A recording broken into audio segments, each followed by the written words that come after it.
जयपुर के राजा भानु प्रताप के यहाँ शाही परिवार में उनकी पुत्री भानुमति का 18वां जन्मदिन की तैयारी बड़े जोर शोर से चल रही थी।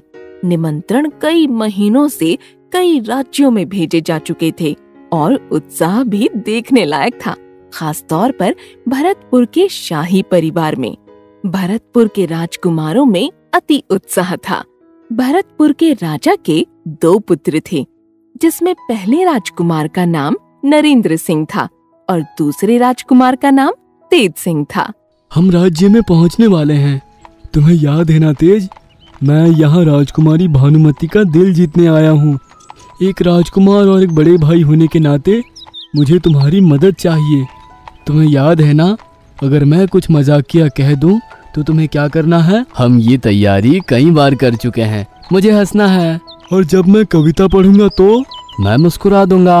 और जब मैं उन्हें जन्मदिन का कीमती तोहफा दूंगा तो तुम क्या दोगे? मैं तो गुलाब दूंगा। सुनो भैया, कभी तुमने ये सोचा कि अगर वो तुम्हें पसंद ना करे? मजाक कर रहे हो क्या?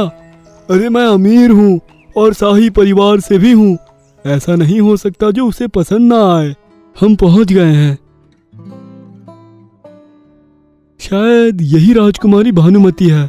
राजकुमारी, मैं राजकुमार नरेंद्र सिंह हूँ और हमारे राज्य भरतपुर की तरफ से राजकुमारी को जन्मदिन की बहुत शुभकामनाएं लाया हूँ। राजकुमार नरेंद्र, धन्यवाद। आपका स्वागत है और आशा करती हूँ आपकी यात्रा अच्छी थी। तेज, तुम हमारे घोड़े का ध्यान रखना और पानी भी पिला देना।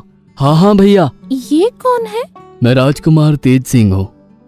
राजकुमारी भानुमति, आपकी सुंदरता के बारे में बहुत सुना था, लेकिन आपको देखकर लगा आप वास्तव में बहुत सुंदर हैं। क्षमा करना राजकुमारी, मेरा छोटा भाई थोड़ा अभिमानी हो जाता है। क्षमा मांगने की कोई जरूरत नहीं है। मेरे जन्मदिन पर आप दोनों का स्वागत है। शाही परिवार ने जन्मदिन बड़े ही धूमधाम से मनाया। सभी मेहमानों ने शाही दावत का मजा लिया। दोनों राजकुमार बहुत खुश थे, लेकिन राजकुमार तेज कुछ ज्यादा प्रसन्न नजर आ रहे थे। वे भानुमति की ओर आकर्षित हो रहे थे। ऐसी ही हालत कुछ राजकुमारी की भी थी। उन्हें राजकुमार तेज बहुत अच्छे लगे। दोनों में दोस्ती हो गई थी और तेज सिंह ने हर हफ्ते मिलने का वचन दिया।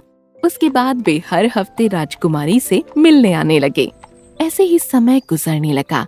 राजकुमार और राजकुमारी की प्रेम कहानी और भी फलने फूलने लगी। फिर एक दिन भानुमति का पैगाम आया। राजकुमार, महाराज भानु प्रताप नहीं रहे। अरे, ये क्या हुआ?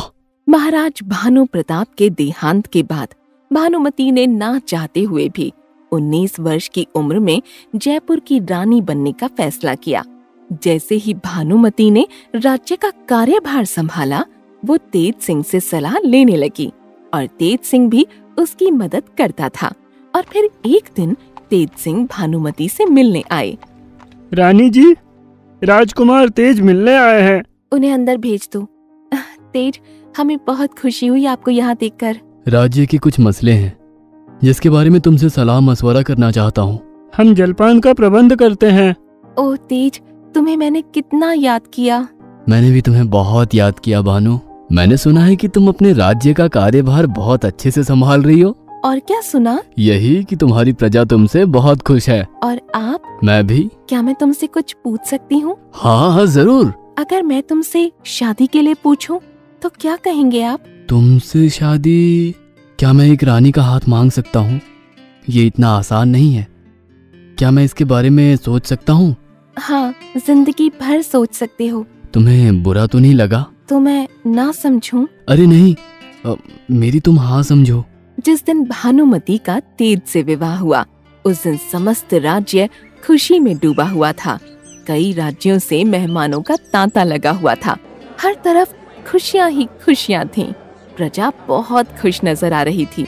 नव विवाहित जोड़े को सबने खूब बधाइयां दी। जहाँ तक उन दोनों का सवाल था, वो दोनों अपनी निजी जिंदगी में बहुत खुश थे और अपने राज्य को बड़े ही अच्छे से संभाल रही थी। भानु, तुम कितना कार्य करती हो, आराम भी जरूरी है। शाही कार्य भी तो करना पड़ेगा। भानु, तुम मेरा ध्यान नहीं रखती हो।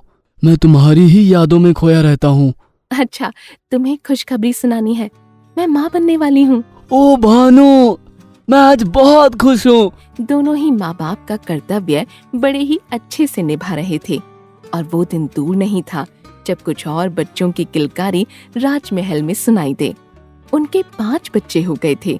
जैसे जैसे बच्चे बड़े होते जा रहे थे, भानुमति के लिए राज्य संभालना मुश्किल होता जा रहा था। तेज, आज क्या पहनूं, लाल या सफेद? मेरे ख्याल से लाल पहन लो, तुम पर ये दोनों रंग अच्छे लगते हैं। तेज, तुम्हारे बगैर मैं क्या करती? तुम बहुत साहसी और समझदार हो। मेरा तो ये मानना है कि तुम सब कुछ संभाल लोगी। पर मुझे नहीं लगता कि मैं तुम्हारे बगैर कुछ कर पाती। तुम्हारे बिना मैं कुछ भी नहीं हूँ। अच्छा ठीक है, तुम थोड़ा प्रजा का भी ध्यान रखो। इस समय प्रजा को तुम्हारी जरूरत है। कहीं तुम्हारे कहने का ये मतलब तो नहीं कि मैं अपने कर्तव्य से पीछे हट रही हूँ? भानु, मुझसे जितना बन पड़ेगा मैं करूँगा, लेकिन इस राज्य को तुम्हारी जरूरत है। बहुत हुआ, मैं जैसी थी आज भी वैसी ही हूँ। अपने राज्य के लिए वफादार हूँ।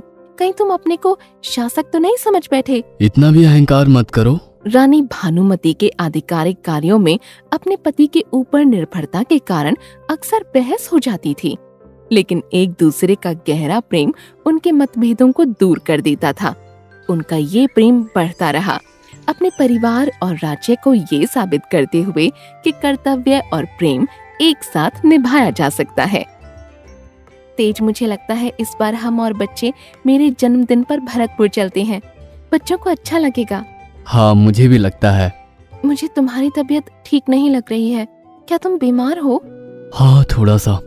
मुझे भी लगता है मुझे आराम करना चाहिए। ठीक है, तो तुम आराम कर लो। जैसे जैसे भानुमति का जन्मदिन नजदीक आने लगा, तेज की तबीयत ज्यादा बिगड़ने लगी। तेज, मुझे छोड़कर मत जाना। मैं तुम्हारे बगैर जी नहीं पाऊंगी। मैं तुम्हारे साथ हमेशा रहूंगा। नहीं तेज, तेज। तेज अपने परिवार के साथ घिरा हुआ था जब उसने अपनी आखिरी सांस ली। सारे राज्य में मातम छा गया। तेज के सम्मान में सारी प्रजा उपस्थित थी। भानुमति का ये जन्मदिन सबसे दुख भरा था। उसके बाद भानुमति गुमसुम रहने लगी। तेज की मौत का सदमा गुजर जाने के बाद हर एक के मन में सिर्फ एक ही सवाल उठता था कि रानी अब इस गम को कैसे बर्दाश्त कर पाएगी। रानी साहिबा पधारी नहीं क्या? नहीं महामंत्री जी। मैं समझ सकता हूँ। महामंत्री, रानी साहिबा की तबीयत ठीक नहीं है। उन्होंने किसी से भी मिलने से मना कर दिया है। मैंने मना किया था कि कोई मुझे परेशान नहीं करेगा, पर परवर कुछ नहीं। मैं रानी हूँ और तुम्हें मेरी आज्ञा का पालन करना होगा। बेशक आप रानी हैं और आपको राज्य की बागडोर संभालनी होगी। मैं नहीं कर सकती। आप कर सकती हैं रानी साहिबा, और आपको करना होगा। पर मैं कैसे करूं? हर बात के लिए मैं उन पर ही निर्भर थी। उनके बिना कुछ भी नहीं कर सकती थी। उनकी मर्जी के अनुसार कपड़े पहनती थी। अब बताओ कि उनके बगैर मैं कैसे जीऊं? मैं कैसे काम करूं? उनके बगैर खुद को कैसे संभालूं? राज्य की बात तो बहुत दूर की है। मैं समझ सकता हूँ कितना मुश्किल होगा। इस समय राज्य को आपकी जरूरत है। तेज की मौत से भानुमति इस कदर टूट गई थी कि उसने दरबार जाना भी बंद कर दिया था। वो राजकुमार तेज के साथ बिताए पलों में ही खोई रहती थी। जैसे जैसे समय बीतने लगा, रानी की तबीयत बिगड़ने लगी। तब रानी ने अपने अंतिम समय में अपनी आखिरी इच्छा जाहिर की कि उसके मरने के बाद उसकी समाधि राजकुमार की समाधि के साथ ही बने। रानी के मरने के उपरांत उनका बड़ा बेटा राजगद्दी पर बैठा।